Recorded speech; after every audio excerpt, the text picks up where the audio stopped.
ચોમાસામાં જૂનાગઢ મહાનગરપાલિકાની સફાઈ વ્યવસ્થાની પોલ ખુલ્લી। એમજી રોડ પર કચરાના ટ્રેક્ટરમાંથી કચરો ઢોળાતા દુર્ગંધનું સામ્રાજ્ય, નાગરિકોમાં ભારે રોષ। કમિશનરની ગાડી ઘટનાસ્થળેથી પસાર છતાં પ્રશ્નો યથાવત। કોર્પોરેટર પરાગભાઈની દખલ બાદ રાજુભાઈ ઠાકરના સુપરવિઝન હેઠળ તાત્કાલિક સફાઈ કામગીરી યુદ્ધના ધોરણે કરાઈ હતી। જૂનાગઢ ચોમાસાની ઋતુમાં શહેરને સ્વચ્છ રાખવાની સૌથી મોટી જવાબદારી જે મહાનગરપાલિકા પર છે, તે જ તંત્રની ગંભીર બેદરકારી આજે શહેરના હૃદય સમાન એમજી રોડ પર ખુલ્લેઆમ સામે આવી હતી। અંદાજે બપોર વાગ્યે મહાનગરપાલિકાના કચરાથી ભરેલા ટ્રેક્ટરમાંથી અચાનક મોટી માત્રામાં કચરો જાહેર માર્ગ પર ઢોળાઈ જતા સમગ્ર વિસ્તારમાં અસહ્ય દુર્ગંધ ફેલાઈ ગઈ હતી।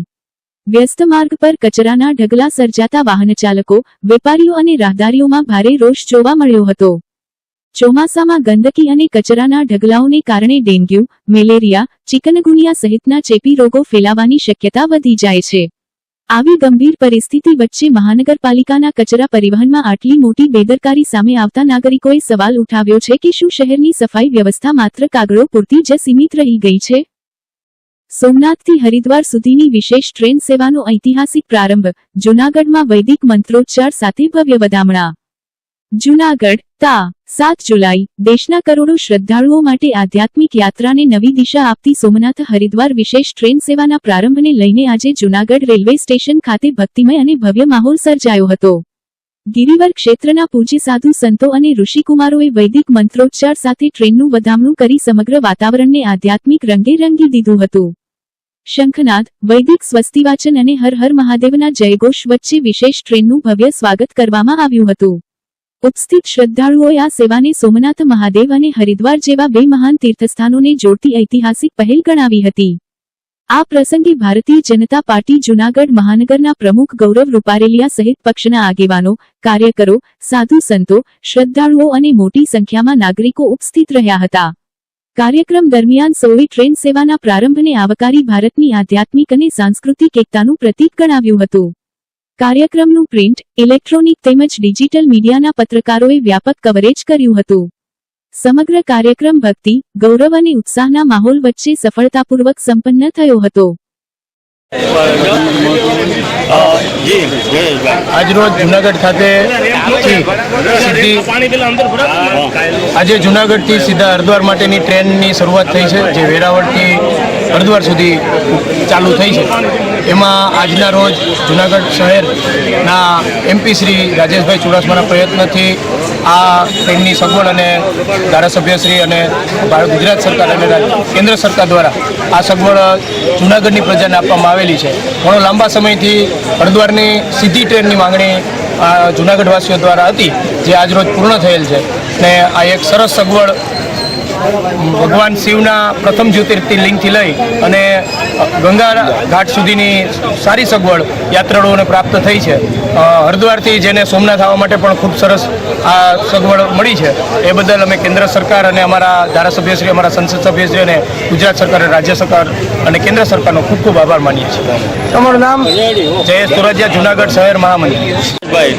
આજરોજ વેરાવળથી હરિદ્વાર ખાતેની પ્રથમ જે સોમનાથ જ્યોતિર્લિંગથી લઈને જે ભગીરથી ગંગામાં હરિદ્વારના પાવન પર્વ માટે જે સીધી ટ્રેન વેરાવળથી સીધી હરિદ્વારની માનનીય દેશના વડાપ્રધાન શ્રી નરેન્દ્રભાઈ મોદી સાહેબના તેમજ અશ્વિની કુમારજી રેલવે મિનિસ્ટર તેમજ આ વિસ્તારના સાંસદ શ્રી રાજેશભાઈ ચુડાસમાના પ્રયત્નોથી આ સીધી ટ્રેન હરિદ્વારથી વેરાવળ જે દર મંગળવારે અહીંયાથી ઉપડશે અને સીધા લોકોની સમસ્યા જે વર્ષોથી હતી તે માટે આજે જૂનાગઢના સર્વે ભારતીય જનતા પાર્ટીના કાર્યકર્તાઓ તેમજ સાધુ સંતો સમગ્ર જનતા સાથે મળી આ ટ્રેનના વધામણા કર્યા। તેમજ વિસ્તારના લોકોને સૌરાષ્ટ્રને બહુ મોટી ભેટ મળી છે કે લોકોને જવા માટે અમદાવાદ કે રાજકોટ જવું પડતું, હવે વેરાવળથી સીધી હરિદ્વારની ટ્રેન આગામી દિવસોમાં સમગ્ર સૌરાષ્ટ્રના લોકોને આ ટ્રેનથી વધુ ફાયદો થશે। સત્ય અને અહિંસાની લડતનો ભવ્ય વિજય। શીતળાકુંડ મહાદેવ મંદિર મુદ્દે 14 દિવસના ઉપવાસ આંદોલનનો સફળ અંત, ઉપવાસીઓએ પારણા કર્યા। જૂનાગઢ તા 7 જુલાઈ જૂનાગઢના ઐતિહાસિક અને આસ્થાના કેન્દ્ર સમાન શીતળાકુંડ મહાદેવ મંદિરની પવિત્રતા જાળવવા માટે છેલ્લા 14 દિવસથી અહિંસક માર્ગે ચાલી રહેલા ઉપવાસ આંદોલનનો આજે ભવ્ય અને ઐતિહાસિક વિજય સાથે સફળ અંત આવ્યો હતો. મંદિર પાછળ સી રિટેનિંગ દિવાલનું નિર્માણ તેમજ નવી ભૂગર્ભ ગટર લાઇનનું કામ પૂર્ણ થતાં વર્ષોથી મહાદેવના પરિસરમાં ગંદુ પાણી ઘૂસવાની અને મંદિરની પવિત્રતા ભંગ થવાની ગંભીર સમસ્યાનો કાયમી ઉકેલ આવ્યો હોવાનું આંદોલનકારીઓએ જણાવ્યું હતું. આ આંદોલન દરમિયાન સ્થાનિક નાગરિકો, યુવાનો, વડીલો, મહિલાઓ તેમજ વિવિધ સામાજિક અને ધાર્મિક સંસ્થાઓએ સતત ટેકો આપ્યો હતો. સમગ્ર શહેરમાં મંદિરની પવિત્રતા જાળવવા માટે લોકજાગૃતિનું અનોખું વાતાવરણ સર્જાયું હતું. અહિંસા, સંયમ અને સત્યના માર્ગે લડાયેલો આ સંઘર્ષ આખરે સફળ સાબિત થયો હોવાનું ઉપસ્થિત આગેવાનોએ જણાવ્યું હતું. આંદોલનના મુખ્ય આગેવાન શ્રી મિહિર મહેતા તથા વોર્ડ નં. 10 ના જાગૃત નાગરિકોની અડગ લડત, સતત રજૂઆતો અને લોકહિતની ભાવનાને કારણે તંત્ર હરકતમાં આવ્યું હોવાનું જણાવાયું હતું. અનેક રજૂઆતો છતાં વર્ષોથી ઉકેલ ન મળતા અંતે ઉપવાસ આંદોલનનો માર્ગ અપનાવવામાં આવ્યો હતો, જેના પરિણામે મહાનગરપાલિકા દ્વારા તાત્કાલિક કામગીરી હાથ ધરવામાં આવી અને ગટર લાઇન તેમજ સી દિવાલનું કામ પૂર્ણ કરવામાં આવ્યું. આજે ઉપવાસ આંદોલનના સમાપન પ્રસંગે શહેર કોંગ્રેસ પ્રમુખ મનોજભાઈ જોશી, કોર્પોરેટર રાવણભાઈ પરમાર, ભીખાભાઈ જોશી સહિતના કોંગ્રેસના આગેવાનો, સ્થાનિક આગેવાનો, સામાજિક કાર્યકરો, મોટી સંખ્યામાં રહેવાસીઓ અને શ્રદ્ધાળુઓ ઉપસ્થિત રહ્યા હતા. તમામ આગેવાનોની હાજરીમાં ઉપવાસી આગેવાનોને પારણા કરાવી ઉપવાસ આંદોલન પૂર્ણ જાહેર કરવામાં આવ્યું હતું. સમગ્ર કાર્યક્રમ દરમિયાન હર હર મહાદેવ અને બોલ બમ ના ગગનભેદી જયઘોષથી વાતાવરણ ભક્તિમય બની ગયું હતું. આ પ્રસંગે શહેર કોંગ્રેસ સમિતિએ આંદોલનને સમર્થન આપનાર તમામ કોંગ્રેસ આગેવાનો, સ્થાનિક રહીશો, સામાજિક સંસ્થાઓ તેમજ પ્રિન્ટ, ઇલેક્ટ્રોનિક અને ડિજિટલ મીડિયાના પ્રતિનિધિઓનો વિશેષ આભાર વ્યક્ત કર્યો હતો. મીડિયાએ આ મુદ્દાને સતત પ્રાધાન્ય આપીને લોકોની લાગણીઓ અને માંગણીઓને તંત્ર સુધી પહોંચાડવામાં મહત્વપૂર્ણ અને જવાબદાર ભૂમિકા ભજવી હોવાનું જણાવાયું હતું. આંદોલનના આગેવાનોએ જણાવ્યું હતું કે ગટર અને સી દિવાલનું કામ પૂર્ણ થવું પ્રથમ તબક્કાની જીત છે, પરંતુ હવે શીતળાકુંડ મહાદેવ મંદિરનું સંપૂર્ણ રિનોવેશન, પરિસરનું સૌંદર્યીકરણ, યાત્રાળુઓ માટેની મૂળભૂત સુવિધાઓ, સ્વચ્છતા, પ્રકાશ વ્યવસ્થા, સુરક્ષા અને મંદિરની ઐતિહાસિક ઓળખ જળવાઈ રહે તે માટે મહાનગરપાલિકા દ્વારા તાત્કાલિક કામગીરી હાથ ધરવામાં આવે તેવી સ્થાનિકોની પ્રબળ માંગ છે. આ તમારું નામ? લલિત પરસાળા, વિપક્ષ નેતા, મહાનગરપાલિકા જૂનાગઢ. આપણે જોઈએ કે જે આપણા જૂનાગઢમાં એક અતિ પૌરાણિક અને પ્રાચીન જે શીતળા કુંડ આવેલો છે, એ આજે એનો જે મહિમા હતો 200 થી 250 વર્ષ જૂનો મહિમા છે. અને આ જે છે રાજાશાહી વખતનો આ કુંડ છે. અને જ્યારે સાતમ આઠમ હોય ત્યારે મોટી માત્રામાં અહીં શ્રદ્ધાળુઓ અને આજુબાજુના રહેવાસીઓ શીતળા માતાની પૂજા કરે છે. આ મહાદેવનું મંદિર છે, એમાં પણ મોટી માત્રામાં શ્રાવણ માસ હોય કે શિવરાત્રિ હોય, મોટી માત્રા ભક્તિભાવથી તમામ લોકો અહીં પૂજન અર્ચન કરે છે. આનું ખૂબ જ પૌરાણિક મહત્વ છે. ત્યારે આપણે જોઈએ કે આનો જે મહાદેવનું એક મંદિર આવેલું છે અંદર, એમની ઉપર આપણે જોઈએ કે ગટરનું ને એવું પાણી પડતું હતું. ત્યારે અવારનવાર તંત્રમાં રજૂઆત કરવા છતાં એ કામ થતું ન હતું. ત્યારે અહીંના જે સ્થાનિક લોકો છે એમને આખરે કંટાળી અને ઉપવાસ છાવણી નાખી હતી. અને એમાં ખાસ કરીને આજુબાજુના જે રહીશો છે એ તમામ મિહિરભાઈ મહેતા અને અમે લોકો તમામને જ્યારે જાણ કરી ત્યારે અમે પણ એમને ટેકો આપ્યો હતો. અને આ જે મંદિર, આ શીતળા માતાનું મંદિર છે એ પણ અતિ જર્જરિત છે. એમનો ઘુમ્મટ તથા એમના જે પિલર છે એ પણ ગમે ત્યારે ધસે ને પડે એવું આખી પરિસ્થિતિ જે છે એ છે અને જર્જરિત અવસ્થામાં છે. ત્યારે આપણે જોઈએ કે જે જૂનાગઢ મહાનગરપાલિકા છે એમાં 50 લાખ રૂપિયાનું ફંડ ફાળવી દીધું હતું, પરંતુ કોઈને કોઈ પ્રકારે આ જે કામ છે એ ટલે ચડાવી દેવામાં આવ્યું. જે ગ્રાન્ટો છે એ સાચી હકીકત 2 વર્ષથી એવું કહેતા કે આમાં કામ ચાલુ છે, એવું પત્રિકા પણ બહાર પડે, પરંતુ કોઈ કામ આમાં થતું નહોતું. અંતે કંટાળી અને 14મો દિવસ આજે આપણે જોઈએ કે આ લોકો અહીં ઉપવાસમાં બેઠા હતા.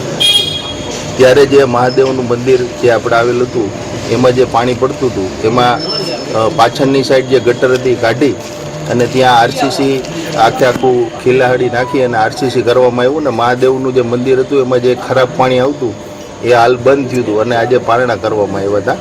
પરંતુ હજી આપણે જોઈએ કે જે શીતળાકુંડનું આખું જે સ્ટ્રક્ચર છે, આખું જે મંદિર છે અને કુંડ છે આખો, એ હજી જર્જરિત અવસ્થામાં છે. અને શાસક પક્ષના જે લોકો છે એણે એવું કીધું છે કે અમે સ્વર્ણિમમાંથી આ જે પૈસા છે એ ફાળવી અને તાત્કાલિક આનું કામ ચાલુ કરશું. હવે આગળ જ્યારે આજે આ પારણા અત્યારે થઈ ગયા છે અને મહાદેવના મંદિરની એક પ્રશ્ન સોલ્વ થયો છે, ત્યારે હવે આપણે આગળ જ્યારે આ આખું મંદિર છે એમાં જે પૈસા ફાળવેલા છે એમનું કામ જો હજી સત્વરે આગળ જો ડીલે થશે કે મોડું થશે અથવા આમાં કોઈ પણ શાસક પક્ષ કે મહાનગરપાલિકાની બેદરકારી સાબિત થશે તો ફરી પાછા સૌ લોકો આંદોલન કરશે અને એમાં જોડાશે. કારણ કે અતિ પ્રાચીન અને પૌરાણિક મંદિર છે એટલે વહેલામાં વહેલી તકે હવે તંત્ર અને જે શાસન કરતા જે લોકો છે એમને વિનંતી છે કે તાત્કાલિક આ જે પૌરાણિક જગ્યા છે, પ્રવાસન નગરી છે જુનાગઢ, તો આવી જે જગ્યાઓ છે એને તાત્કાલિક વિકાસ કરવો જોઈએ. અને આજુબાજુના જે સૌ લોકો ભક્તિભાવથી આવે છે, હિન્દુત્વવાદી સરકાર છે એવા દાવા કરવામાં આવે છે, પરંતુ આપણે જોઈએ કે અતિ પ્રાચીન આવા મંદિરોને જીર્ણોદ્ધાર કરવામાં નથી આવતો. એટલે તાત્કાલિક આમાં પગલાં લઈ અને વહેલી તકે આ જે છે એ તમામ બાબતો તાત્કાલિક થાય. આજે આંદોલનનો સુખદ અંત આવ્યો છે અને જે મહાદેવના મંદિર ઉપર જે પાણી પડતું એ ખરાબ પાણી એ બધું બંધ થયું છે. એટલે તમામ લોકોએ આજે પારણા કરાવ્યા હતા. અમારી આખી જે કાર્યકર્તાઓની ટીમ છે, આજુબાજુના રહેવાસીઓ છે, આજે મીઠાઈ વેચી અને પારણા આજે કરાવેલા. હું મિહિર મહેતા, યુથ કોંગ્રેસ પ્રમુખ જુનાગઢ. જે વોર્ડ નંબર 10માં આવેલ શીતલાકુંડ નીલકંઠ મહાદેવનું મંદિર, જે મંદિરના રિનોવેશન માટે ધારાસભ્ય શ્રી દ્વારા જે 50 લાખની ગ્રાન્ટ ફાળવેલી હતી એના માટે અમે ધારાસભ્ય શ્રી યારે વાત કરેલી હતી કે આ ગ્રાન્ટ તમે જે ફાળવી છે એ હજી સુધીમાં એ કામ થયેલ નથી. ત્યારે ટેલિફોનિક એનો એવો જવાબ હતો કે તમારે આનું વિકાસના કામ માટે કોર્પોરેશન પાસેથી અને તમારા કોર્પોરેટર પાસેથી આનું કામ લેવાનું છે. એટલે અમે કોર્પોરેટરને રજૂઆત કરી તો કે તમારું કામ ટૂંક સમયમાં ચાલુ થશે. આ વાતને થઈ ગયા 6 મહિના. પછી અમે કમિશનર સાહેબ પાસે ગયા, કમિશનર સાહેબને રજૂઆત કરી. એના પછી અમે પલ્લવીબેન પાસે ગયા કે પલ્લવીબેન હવે આ મંદિર ઉપર રિનોવેશનમાં વાર લાગે એવું હોય તો મહાદેવ ઉપર જે પાણી પડે છે એ વહેલાસર પાણી બંધ કરાવો. આગામી દિવસોમાં ચોમાસું આવે છે, શ્રાવણ માસ આવે છે, તો મહાદેવ ઉપર પાણી પડે એ આપણી લાગણી દુભાઈ છે. તો અમે 24 તારીખે એની પાસે ગયા હતા, ત્યારે એવું એને કમિટમેન્ટ આપ્યું હતું કે શનિવાર સુધીમાં એટલે કે 3 દિવસની અંદર તમારું આ કામ પૂરું થઈ જશે. 3 દિવસ પછી જે અહીંયા ભૂગર્ભના હિસાબે જે ખોદેલું હતું એના માટે પીસીસી કરવા આવ્યા હતા. ત્યારે અમે એને કીધું કે ભાઈ અહીંયા પીસીસી કરવાની જરૂર નથી, અહીંયા પહેલાં આરસીસી વોલ કરવી પડે એમ છે, આરસીસી ધાબો કરવો પડે એમ છે. એ ધાબો થશે પછી ઉપર પીસીસી થશે, ત્યાં સુધી નહીં થાય. અને એ વાતની પછી 2 થી 3 દિવસ વયા ગયા. પછી શનિવારની રાતે 7મા અમારા ઉપવાસ આંદોલનના 7મા દિવસે કોઈ કામ કરવા ન આવતા અમે છેલ્લે ત્રિકમ પાવડા કોદારી હાથમાં લઈ અને અમે જ આ ખુદ કામ કરવા માટે વળગેલા હતા. પણ ત્યારે કોર્પોરેટરને શરમ આવી એટલે એ લોકોએ રાતે 11 વાગ્યાની આસપાસ જેસીબી મોકલ્યું અને આ જેસીબીથી બધું ખોદાણ કરાવ્યું. ભૂગર્ભની લાઈન હતી એની દિશાઓ જે બદલાવાની હતી એ બદલાવી. મંદિરની પાછળની બાજુ જ્યાં જ્યાં ભૂગર્ભ લાઈન આવતી હતી એ બધી કેન્સલ કરી અને 7મા દિવસે અમારું કામ ચાલુ કર્યું હતું. આજે 14મો દિવસ છે. આટલા કામ માટે પણ 7 દિવસ આ લોકોને કામ કરતા થયા છે. આજે કોર્પોરેટરો તંત્રો અંદર કોઈને કેવી રીતે કામ કરવું, કેમ કામ કરવું એની સમજણ નથી. અને જે અન્ડરસ્ટેન્ડિંગથી જે કામ થવું જોઈએ એ કામ થયું નથી. અવારનવાર અમારે ઝઘડા કરવા પડ્યા છે, વિવાદો થયા છે, વિરોધો થયા છે. ત્યારે આ 14 દિવસ પછી અમારું કામ આજે જે આરસીસી વોલનું અને જે પાછળ ધાબો કરવાનું હતું એ કામ અમારું આજે પૂરું થયું છે. એટલે અમારું જે ઉપવાસ આંદોલન હતું કે મહાદેવ ઉપર જ્યાં સુધી પાણી પડતું બંધ નહીં થાય ત્યાં સુધી અમારું આંદોલન ચાલુ રહેશે. એવી રીતે આજે અમારું મહાદેવ ઉપર પાણી પડતું બંધ થયું છે. એટલે અમારા ઉપવાસ આંદોલન આજે પૂરું થાય છે. મંદિરના અમે જ્યારે ભૂગર્ભની લાઈન અહીંયા નાખતા હતા ત્યારે પણ અમે રજૂઆત કરેલી હતી કે મંદિરના પાછળના ભાગે કોઈ ભૂગર્ભ ગટરની લાઈન કે કોઈ લાઈન ન આવે કે ભવિષ્યમાં જ્યારે પણ ગટર ઉભરાય તો આપણે એને ખોલવાની થાય તો ત્યારે આપણે આરસીસી જે અગાઉ આપણે કરશું તો એ તોડવું ન પડે. એના માટે ભૂગર્ભની જે દિશાઓ હતી તે દિશાઓ અમે ફેરવાઈ. હવે શું માગણી છે? માગણી સંતોષ છે કે કેમ? હવે જે મંદિરના રિનોવેશન માટે જે અમને જે લોલીપોપો આપી છે કે તમારી સ્વર્ણિમની ગ્રાન્ટમાંથી થઈ જશે, તો અમારી આ તંત્રને 2 હાથ જોડી અને નમ્ર વિનંતી છે કે મંદિરના રિનોવેશન માટે જેમ બને જલ્દીથી આ કામ ચાલુ કરવામાં આવે અને જલ્દીથી આ કામ પૂરું કરવામાં આવે. થઈ ગયું? કોણ હાજર હતા?